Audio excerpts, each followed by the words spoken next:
habeen wanaagsan daawadayaal ku soo dhawaada barnaamijka caawiya caalamka waa Cusmaan Cabdi Xasan qodobada wararkeena caawa ugu waaweyn waxay kala yihiin dawladda Soomaaliya ayaa ku eedeysay Kenya inay ku lug leedahay dagaal ka qarxay magaalada Buulaxaawe ee u dhow Soodinta ugu yaraan 11 qof oo rayid ah ayaa la sheegay inay ku dhinteen dawladda Kenya kama aysan jawaabin eedeyntaas balse waxay sheegtay inay ka walacsan tahay dagaalka wararkeena kalena caawa waxa kamid ah ma iyaga ayaa sharciga fulinaya baarayaasha gaarka loo leeyahay Kenya waxaynu eegaynaa dambi baare loogu yeero boqorada basaasnimada dalka Kenya 10 sano kadib kacdoonkii carabta nolosha miyay isbedeshay gudaha wadanka Masar warbixin gaar ah aynu ku eegaynaa caawa SpaceX oo in ka badan 100 dayax gacmeed u diraya hawada sare isagoo adeegsanaya hal sayruuq oo dhamaantood wada qaada kala soco BBC News Somali Television-ka raadiyaha online-ka iyo bogagga bulshada halkani waa London barnaamijkuna waa caawa iyo caalamka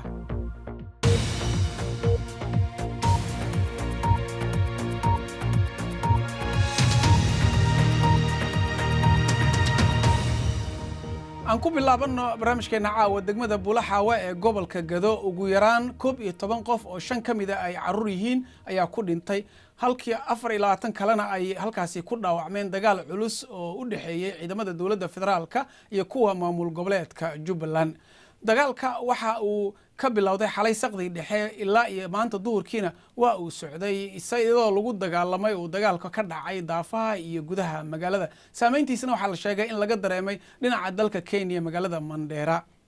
haddaba maanta waxa shir jiraa'id ku qabtay magaalada Muqdisho wasiirka wasaaradda warfaafinta oo halkaasi ka sheegay sidii ay wax u dhaceen wasiirka warfaafinta hadalkiisana waxa kamid ah xalay saqdi dhexe ciidamo ka tirsan dawladda Kenya Defense Force iyo jabhadii fallaagada ahayd ee baryahanba ay hoosta ku haysatay ee ay taakuleysay ee ay quudinaysay oo wada socda ayaa xuduudda ka soo tallaabay bartilmaameedkoodu wuxuu ahaa magaalada istaraatiijiga ee muhiimka ah ee Buulaxaawe oo ka tirsan gobolka Gado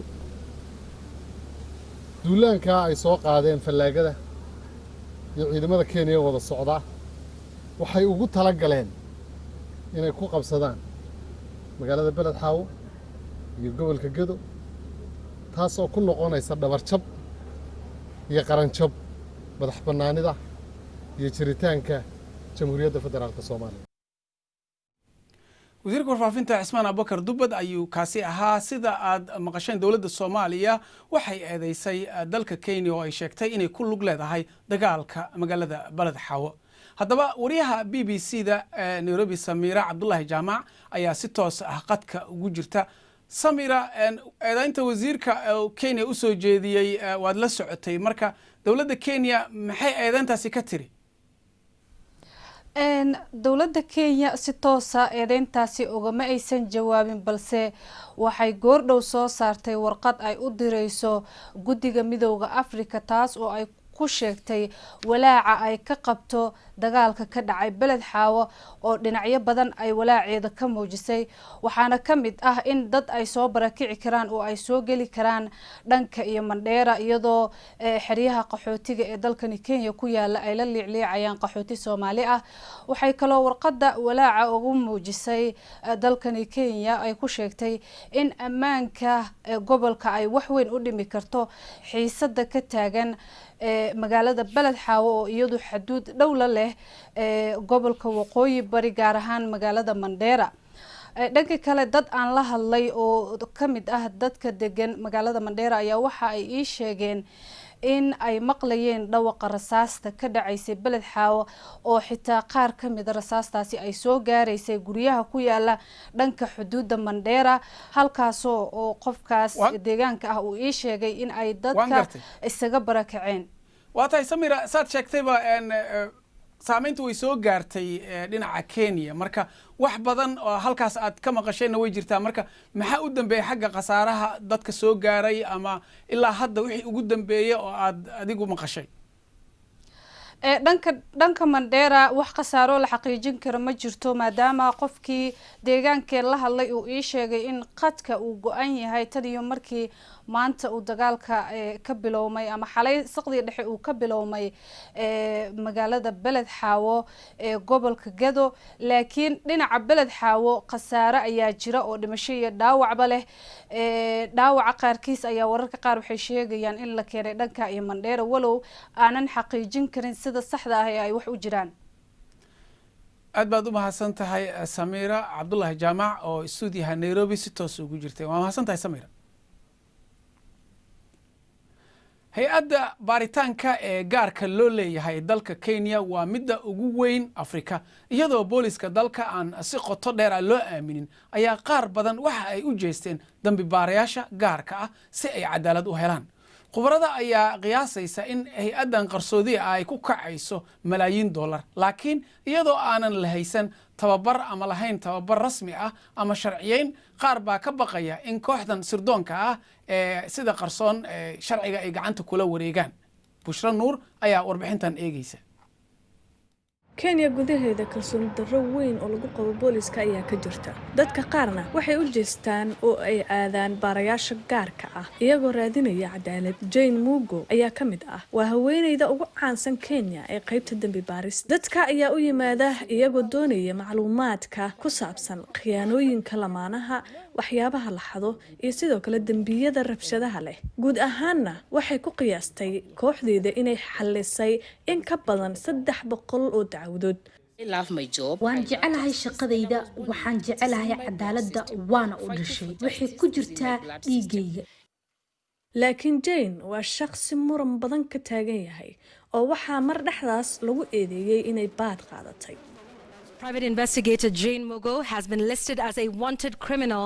by the Directorate of Criminal Investigations. By Queen Jane Mugo this afternoon denied charges of threatening. Dambiyadii lagu soo oogay Jane ayaa la laalay waxayna ku andacoonaysaa in kiiska uu ahaa mid cajiib ah. dadka sida xan uga jawaabay waa 3 ama waa dambiilayaal aan baaray kuwa la tuhunsan yahay oo ka cabsanaya jeelka ama boolis musuqmaasuq sameeyay baarayaasha sida Jane waxaa loo ogol yahay inay qaataan hub shati leh waxayna qabanayaan howlaha booliska kooxdeedu waxay si joogto ah ugu shaqeeyaan siyaasiyiinta sarsare taasoo siinaysa heer ilaalin siyaasadeed ah dadka dhaleeceeyo waxay yiraahdaan tani waxay ka dhigaysaa lama taabtaan laakiin waxay sidoo kale qarxinaysaa khadadka u dhaxeeya baarayaasha gaarka loo leeyahay qaar badan oo ka mid ah baarayaasha gaarka waa saraakiishii hore ee militariga iyo kuwa booliiska waxay yaqaanaan sida loo garab maro nidaamka waxay yaqaanaan sida ay uga kormari lahaayeen nidaamka waxay yaqaanaan sida loo musuqmaasuqo nidaamka marka xitaa haddii aad doonaysid inaad ka dacwootid in arrimaha gaarka lagu xadgudbay adigoo raacaya xeerka xadgudubada xuquuqda aadanaha marka waxaa muran la'aan ah inay adkaan doonto intii aan ku guda jirnay baaritaanka aan ku sameeynay baarayaasha gaarka ah waxaan ogaanay cadeymo baahsan oo ku saabsan dhaqdhaqaaq anshax xumo ah oo ay sameeyeen shakhsiyaad badan mid ka mid ah shirkadaha aan la xiriirnay waxay ahayd baarayaasha fadhigoodu yahay Nairobi website-koodu wuxuu xayeysiyaa adeegyo shaki badan leh oo ay ku jiraan basaasida mobilka waxaan u dirnay wariye qarsoodi ah si ay oola kulanto waxaan ahay Martin Kamau ma isleedahay caddayn waad u heli kari doontaa inuu khiyaamo wada iyo in kale waayo waxaanu samaynaynay arrintan tan iyo 2009kii Martin wuxuu u sheegay inuu jabsan karo telefoonka ninkeeda kadib marka uu ku rakibo ab lagu basaaso markaad soo dejiso waxaad toos u geli kartaa sawirrada taleefankiisa ku jira WhatsApp-kiisa muuqaalada ku jira iyo wax walba oo taleefanka ku jira waxyaabaha uu diyaar u yahay inuu sameeyo gebi ahaanba waa sharci darro waana mid dib badan sababtoo ah baarayaasha khaaska ah waxaa dhab ahaan loogu talagalay in lagu xaliyo dambiyada uma muuqdaan kuwa doonaya inay dambi galaan waxaan ka dalbanay in arrintan ay ka jawaabaan Martin iyo Silver Aid laakiin nooma jawaabin dadka dhaleeceeyase waxay sheegayaan in dib u habeyn iyo sharciyeyn dheeraad ah si cad loogu baahan yahay si loo ilaaliyo laantan sirta ah. bal markana aynu eegno qodobada kale ku jira wararkeena caawa. madaxweynaha Mareykanka Joe Biden ayaa la filayaa in uu dib u soo celiyo xayiraadda safarka ee COVID taasoo Donald Trump uu qaaday maalmo ka hor inta aysan dhammaan muddo xileedkiisa. xayiraadda ayaa la filayaa in la soo celiyo maanta waxa ayna khusaysaa dadka aan u dhalan Mareykanka ee ka imaanaya UK, Ireland iyo 26 dal oo Yurubta kala ah. dadka ka imaanaya Koonfur Afrika iyo Brazil kuwaasi oo dalalkooda laga helay nooc cusub ee viruska corona ayaa sidoo kale iyana la filayaa in la mamnuuco. dad ayaa ku fatahay qaybo ka mid ah waddanka Mozambique kadib markii ay ku dhufatay duufaanta la yiraahdo Eloise meel u dhow magaalada dekedda ee Bara. xawaaraha dabeesha ayaa ahayd saacadii 160 kilomitir. mas'uuliyiintuna waxay sheegeen in 4 qof ay ku dhimatay. madaxa deegaanka iyo hay'adaha gargaarka ayaa qiimeynaya inta khasaaraha uu la eg yahay si ay u caawiyaan kuwa waxyeelada ay soo gaartay isuguna dayaan inay soo celiyaan korontada iyo isgaarsiinta oo halkaasi ka go'day. nin hore maamulo uga ahaa warshada Boeing 737 ee Mareykanka ayaa ka dhawaajiyay walaac cusub oo ku saabsan badqabka diyaaradda 737 Max. diyaaradda oo la wada fariisiyay laba dhacdo kadib taasoo ay ku dhinteen 346 qof ayaa hore loogu fasaxay in ay dib u bilowdo duulimaadyada waqooyiga Mareykanka waxaana la filayaa in ay ogolaansho ka hesho toddobaadkan Yurub. mar walba waxaad nagala socon kartaan BBC Somali Facebook fadlan raadi BBC News Somali halkaasi oo ka heli doonto muuqaalo falanqayn dheeraad ah wararka ugu dambeeyay si aad u hesho wararkii ugu dambeeyay Soomaaliya caalamka nagala soco BBC Somali Twitter iyo Instagram. weli waxay noo soo socda 10 sano kadib kacdoonkii carabta nolosha miyay isbedeshay gudaha waddanka Masar.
caawiya caalamka ayaad wali daawanaysaan anigoo Cusmaanna waa idinla socodsiinaya qodobada wararkeena ugu waaweyn waxay kala yihiin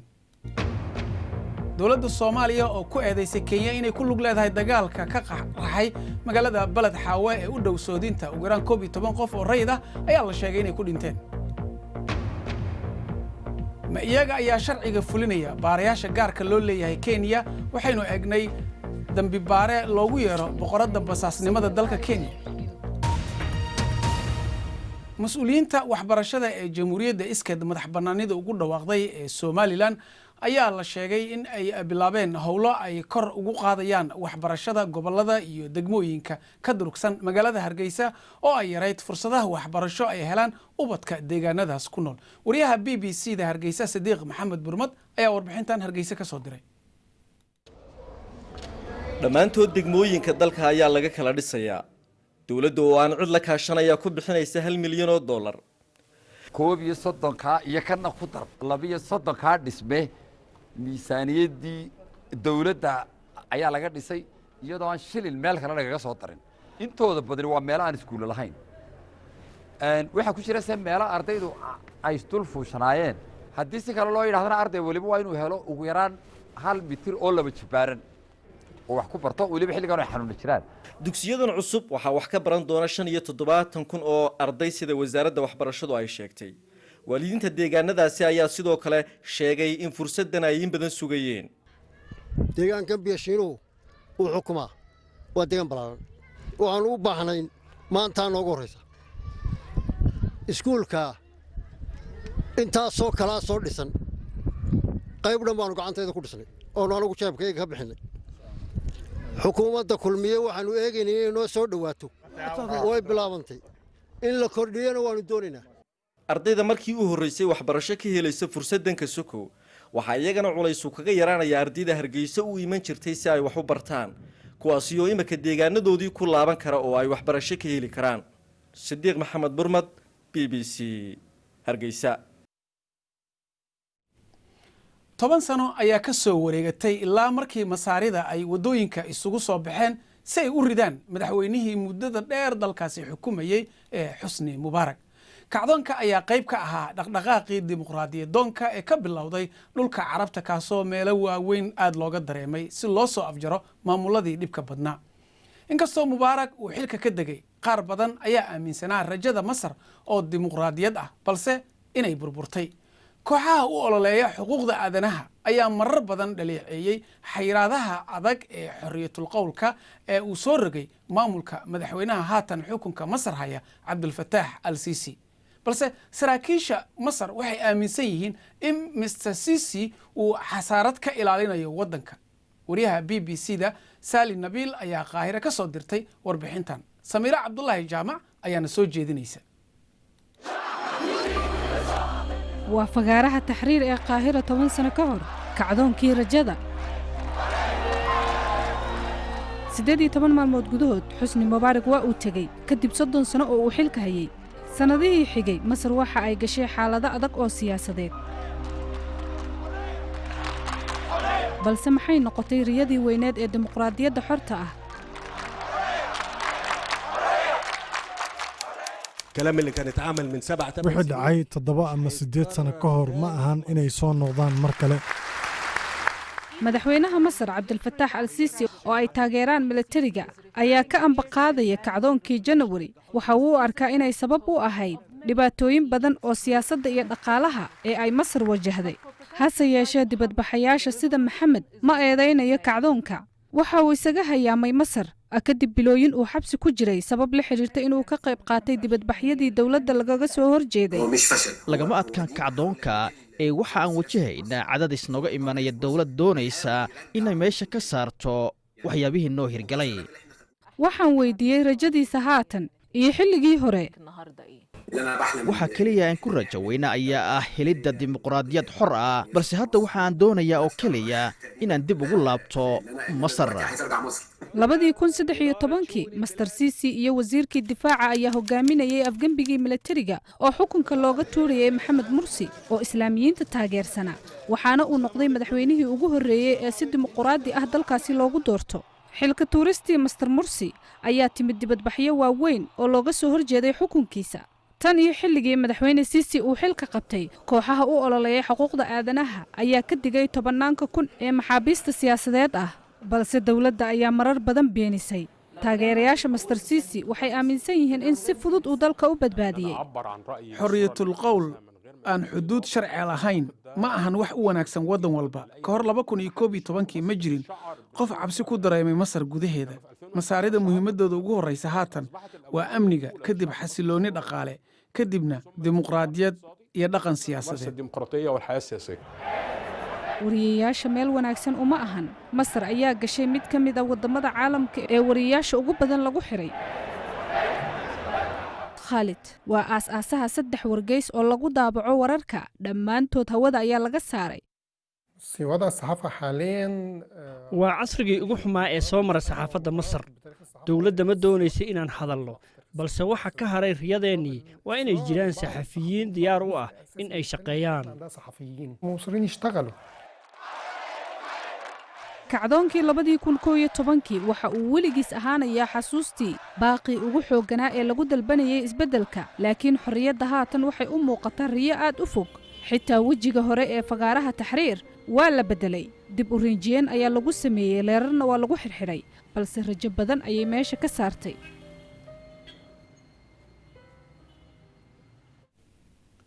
caawa iyo wararkeena cayaarahana waxaa ka mid ah Chelsea ayaa shaqada ka eriday maamule Frank Lampard oo kadib 18 bilood uu naadiga leylinayay waxaa la filayaa in lagu bedelo maamulihii hore ee PSG Thomas Tuchel wuxuuna Lampard naadiga kaga tagayaa isaga oo ku jira booska sagaalaad ee liiska kala sareynta kooxaha ee horyaalka Ingiriiska kadib guuldaradii ay kala kulmeen toddobaadkii hore Leicester City inkastoo hal jeer ay guuleysteen 5 ciyaarood ee u dambeysay Lampard ayaa markii hore ku yimid heshiis 3 sano ah kadib markii uu bedelay tababarihii isaga ka horreeyay Sarri 2019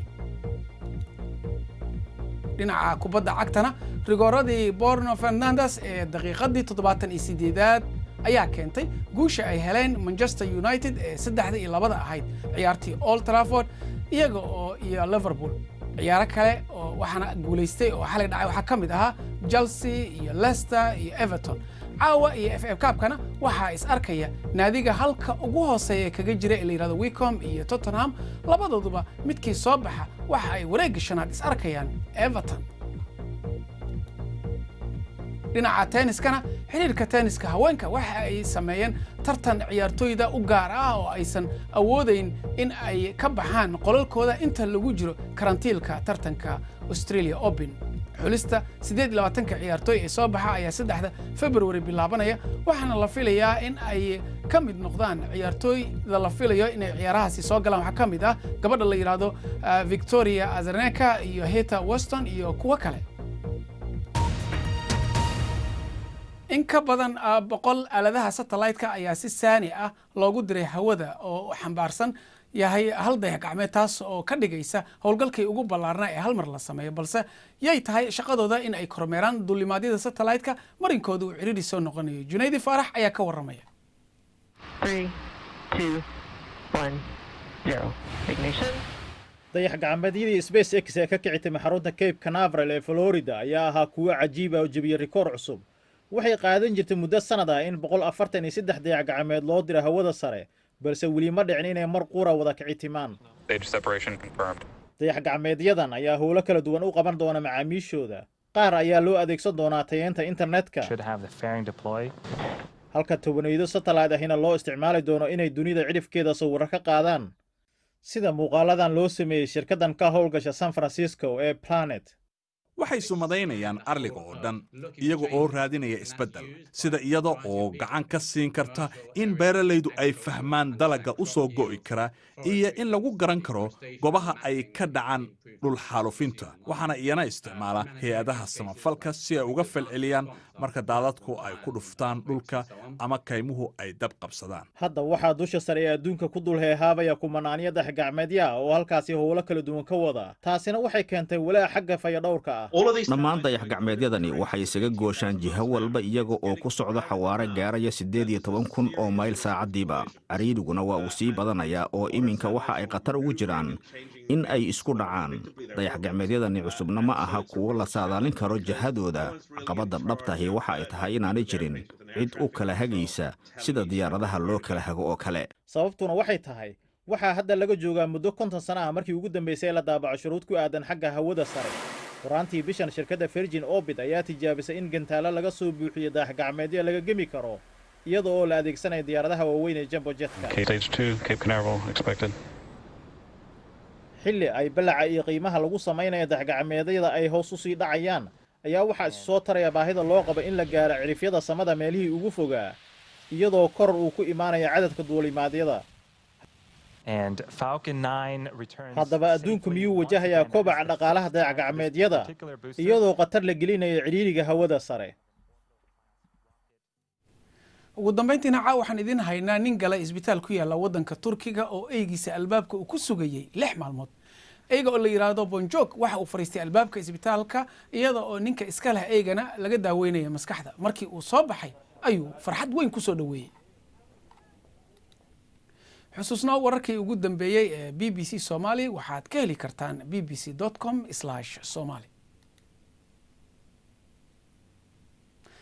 intaas ayaan ku soo gabagabaynaynaa barnaamijkeena caawiya caalamka. waad ku mahadsantihiin daawashadiina. inta aan mar dambe dib u kulmi doono habeen dambe waxaan idinkaga tegaynaa dhammaanteenba nabadgelyo, habeen wanaagsan meel kastoo dunida ka joogtaan.